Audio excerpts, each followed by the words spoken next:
tugenda kutandikira kusuula egamba nti kyotonnalya tokyesunga.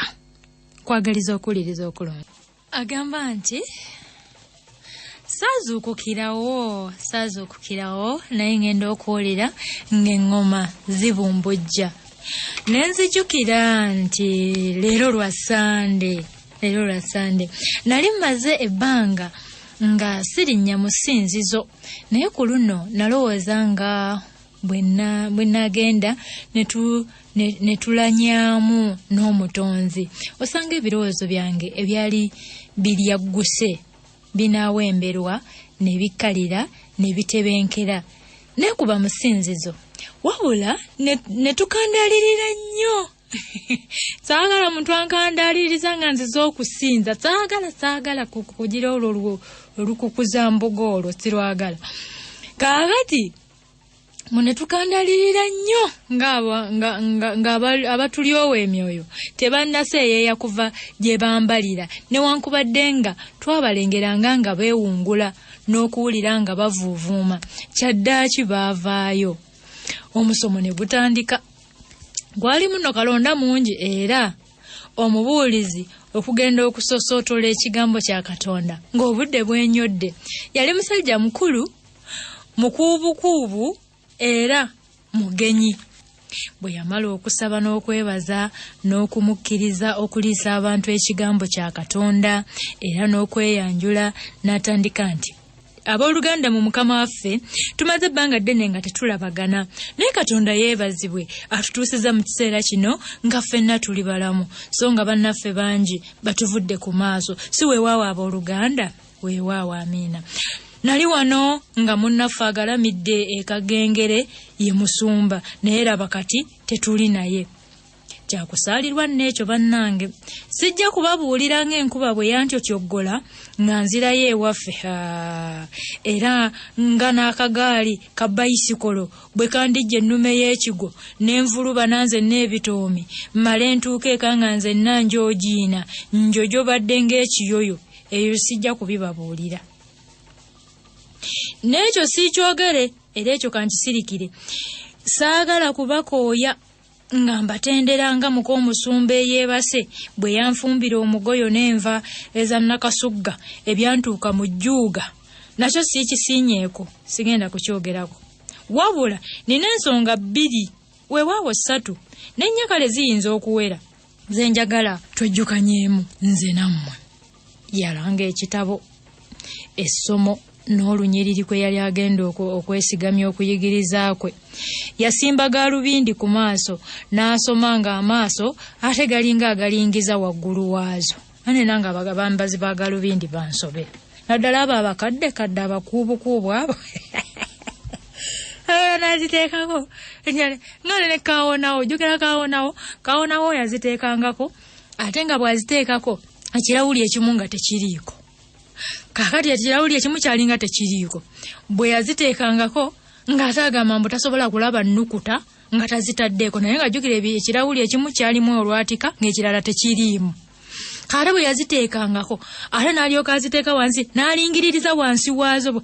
Ate naye nga tasobola kulaba nnukuta nga tazambadde mwanange. Nange abambazi ba gaalubindi bansobera.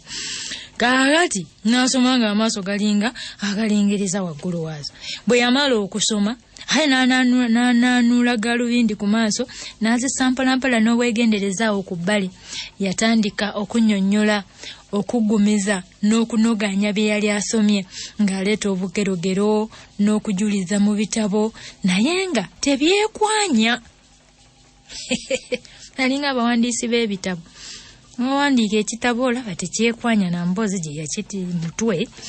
Koya nti lwaki mmwe ababatizibwa? Lwaki?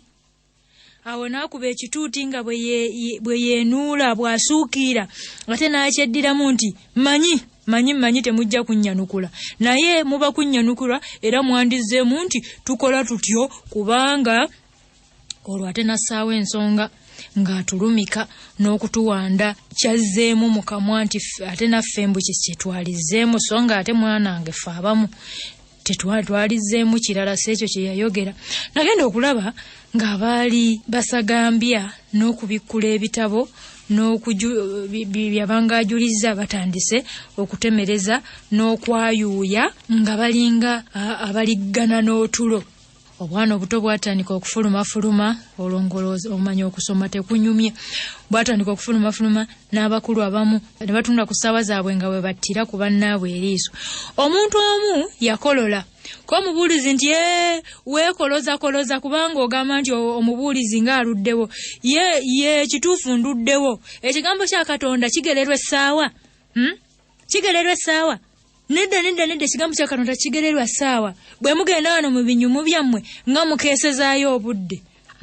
Naye mutandika okujja wano mu kanisa, mutandika okwesunaasuna, mutandika okutemereza. Ennyini odde mu kwekoloza. Nawulira okuvuuvuuma okuva mu bantu era omuvubuka eyali antudde emabega n'afuguma nga bw'ayogera ne mu malagolago ebintu bye ssaawulira bulungi. Natandika okuwumbawumba ebitabo byange omubuulizi mulekerere.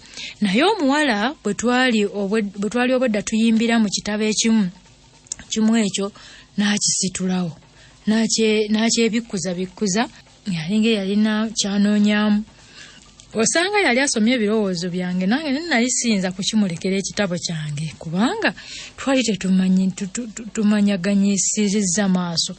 Bwe ntyo ebyokufuluma omwoyo nembijjawo nga bwe bagamba sottera embwa omugoyo.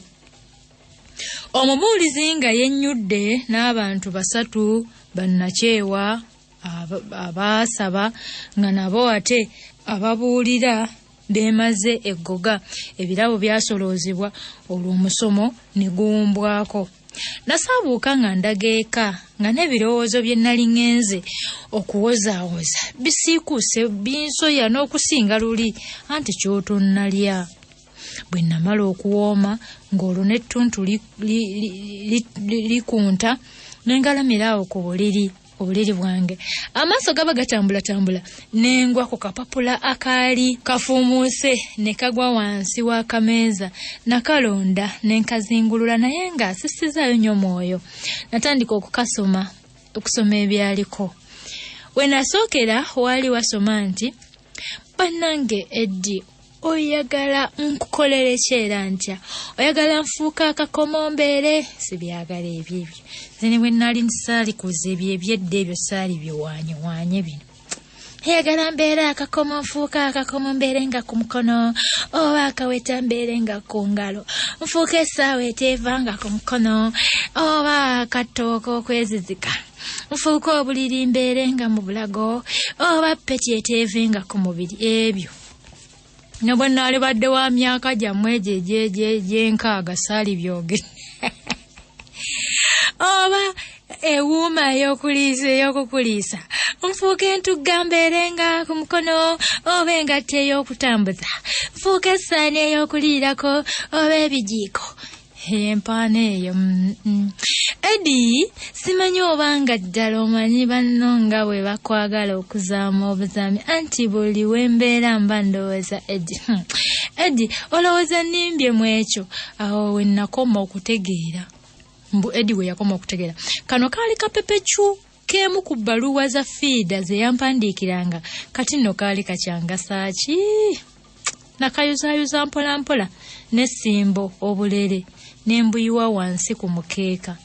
Najjukira akayimba ke nali njiyiriza fiida wabula nga sikyamanyi bulungi we nakateeka n'ekukula nga nkanoonya okutuusa we nakagwako mu kitabo. Nasoma mu kayimba akaali kagenda we kati. Fiida omutono omuwanvu zeno simanyi kuyimba. Yakula amaaso n'akula namutta. Alina ensingo yajjula biseera. Yakula ebigere ebitono ebirungi. Alina ennyindo yakula kiraalo. Enkoowe z'omwana ntugga za kikyala. Aliko erangi ziringa bbulaaka. Wano bbulaaka baali bamuwaana maama kati nga bw'obeera wa bbulaaka tewali akutunulako. Bwenkoowe z'omwana ntugga za kikyala. Aliko erangi enziriga bbulaaka. Omuntu ng'awaana omuntu owa bbulaaka kino nga sikirawangu. Ekyenyi kya fiida kyajjula busonda, yakula ekiwata amakudde amatuufu, enviiri z'empanvu okwenkana obukedo, amabeere ge mampi ddala ga biteko, yakula ebisigo musala amatendo, lususu lwa fiida luli bannange ebyo ebyokuwaanawaana ebyo. Mbwe abakuba nsiga esimbwa nandikisimbye n'ennogako, singa bagula mugule nandisonze n'emugula, singa banyaga munyage nandirwanye n'emunyaga. Jangu ndabeko fiida, omwoyo gunnuma, jangu nsekeko fiida, ebyo byokwewaanyawaanya ebyo. Jangu ndojjeko nayo omwoyo gunzita, jangu mpeereko fiida omutono omuwanvu, mbakuba nnyonyi ebuuka singa mbeeyo, mbakuba byebyo mwana wange, byebyo era byebyo. Nalwawo nga ntongojjedde n'akapapula okwali akayimba ako mu ngalo, n'oluvannyuma nako nakayuzaayuza obulererere ne mbuyuwa mu bwasooka. Mba nkyaluwolereza otulo ne tunziba. Nange omukwano guluma. Gwa